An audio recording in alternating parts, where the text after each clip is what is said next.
we going, everybody? Well, I've done a hard day's work today. Actually, I haven't.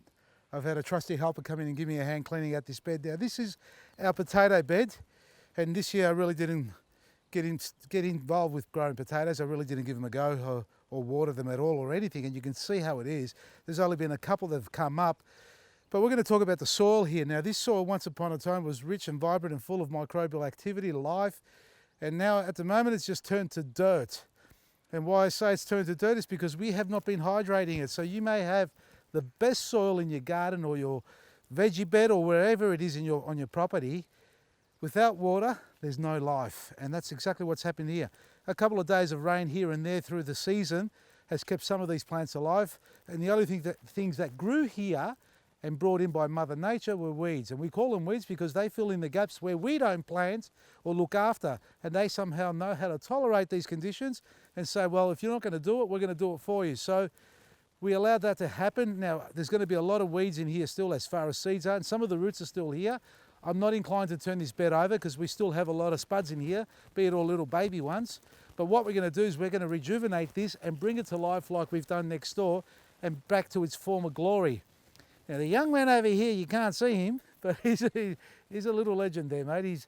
He's done the weeding for me, so he's come and helped me out. His name's Hugo. Hugo, how you going, mate? No one can hear you, mate, because I've got the microphone, but it's okay. So, can I get you to water this first and show us how the water's going through? So let's have a look and see if it's hydrating or if it's just going to run off. And you can see on the sides, because it's battered, the water's just pulling up everywhere. So give it a light sprinkle all over. Don't focus on one spot only. So come up to the middle for us. So as soon as you see it pulling, pull the hose away and move on to another area. And just monitor while you're doing the other areas to see if it starts to sink in. You can see it's not even sinking in. It's just pulling up. So we're going to have to put a lot of water into this garden bed and a lot of goodness on top as well.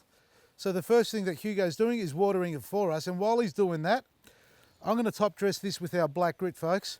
We're going to sprinkle black grit all over this area, and then we're going to start layering our wonderful mediums on top. So for those who are not sure how to use black grit, it's about 1 to 2 handfuls per square metre, folks. And I know some of you put more than that. I know my mother puts on about 10 kilos of it per square metre. You don't want to overdo it. And look, it won't do anything if you add too much, but you don't want to over-calcify the garden. Now, calcium is vital. Calcium silicate is vital because it helps to truck all the minerals up to the plants once they start growing, but you need to make sure you got life in the soil as well. So a couple of handfuls as I'm doing here, and while Hugo's trying to hide, look at that. Just turn it off for a second. Look at this, look at this. Look at it. That's all I want you to do is just look at it, because it's not going anywhere anytime fast. Pretty sad, eh? But we're going to persevere with this. So black grit goes down, and you're going to get around here and hydrate the rest of this. And the next part after the black grit is, so now what we're doing is putting on the superfood. Now this is what I'm using here, folks, is the slow release, the coarse form. See if you can reach over there again. So keep hydrating. So once it's sunking in, go over it again, because I can guarantee you it'll be barely scratching the surface, the moisture. So superfood is the second part. Don't have to dig it in, folks. This is a no-dig garden. We're going to build this up, and I don't really want to build it up too high because we still haven't done the walls, and we want to raise all this bed, but we want to get this back to life again as we did in the other garden beds through our autumn-winter period, and obviously some of our spring period as well.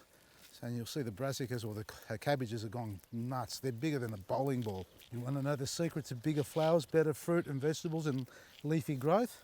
Superfood. Haven't tried it? Get yourself some. Get it into your garden. Guarantee you, you'll never look back. All right, now we're going to just sprinkle the cocoa over the top. Now, these bags have been sitting out in the sun for a little bit too long, so they're a little bit green on the outside, but absolutely nothing wrong with them on the inside, folks. The algae is pretty much left on the plastic itself, so if you've got a couple of bags lying around, get them out of the sun firstly. Secondly, use them in the garden. I'm not too worried about the spuds if I flatten them, except for my shoe. I just put a half a kilo of cocoa in my boot. Oh, you bloody Greek. Just a light covering's all we need, about 1 inch, maximum 2 centimetres. Look at this. I was worried about stepping on mud. There's no mud here. So the coco's an excellent medium to grow in, folks, but it's not good to leave it exposed to the sunlight, even in the garden bed. It does actually dehydrate quite quickly. You know, the irony about it is if you got it underground, it'll hold its moisture, but if you got it above ground, it'll dehydrate. So it's not a top dress, it's a base, so a growing area. So throw it underneath like we're doing now, and then you'll top dress it with compost and our planting mix. Yep, don't be scared. So the next one is compost. So this one here, it's got the letter C on it. Soon to be in the fancy bag. It's a bit heavier than the other one. Yeah, okay. So you're feeling strong, are you? Yeah, sure. Good. I'll be back. You don't have to put, 70 mil, 80 mil of it. We're not wanting to build it up too much. We're actually just wanting to feed it, because the compost is full of bacteria, good bacteria, microbes. And when you hydrate and keep it hydrated with a little blanket on top, it just kicks it to life. And the secret here to get this to activate is not just on the above surface of what we've done, the top layers. We need to get the moisture to penetrate right through the cocoa and right into where the black grit is and the superfood is and the soil below. And that will activate. See, the planting mix that Hugo's spreading now on top, that's got compost, cow manure, worm castings, black grit, superfood, rice hulls, cocoa, did I say that? And more. Anyway, all that stuff is in there, so you don't need to feed on top, but you can. And you will do that on a monthly basis, and that's what we need to do here once we activate all this. Don't worry about the potato leaves. I mean, they've wilted over, and I'm not expecting anything of those. If they just die off, they die off. But when they do come up again, they'll be chalk and cheese from what they are now, because they'll be thriving. And this bed, in fact, folks, I'm thinking of planting a few pumpkin plants. I'm not sure how many. I've got about 12 plants to put in the ground somewhere, and I can't put them all in here. It's going to be nuts. But I might put 1, 2, maybe 4 plants. Give me your opinion. I'd love to hear your views on that and how big these plants will grow. I'm going to ask this young fellow here. You grown pumpkins before, mate? I've just done my first round. First round? How big do they get? It's actually just. Seedlings, oh, you've just done them now. Okay. Butternut and So how much space have you given them to grow as a full plant? yeah. So you're not expecting them to run? Well, yeah. I've just planted them in the paddock. But Okay. So they've got plenty of acreage. All right. Well, don't stand around, mate. There's only one bag you've put in. Yeah. Is these the bags you want done? Yeah. It's got the ones with the rice hull in it. So if it's got no seed in it, has that got it? That one there. Yeah. So that's the planting mix. Soon they'll have a label on them and you won't be guessing. So just drop it all. Yeah, a bit more here. Beautiful.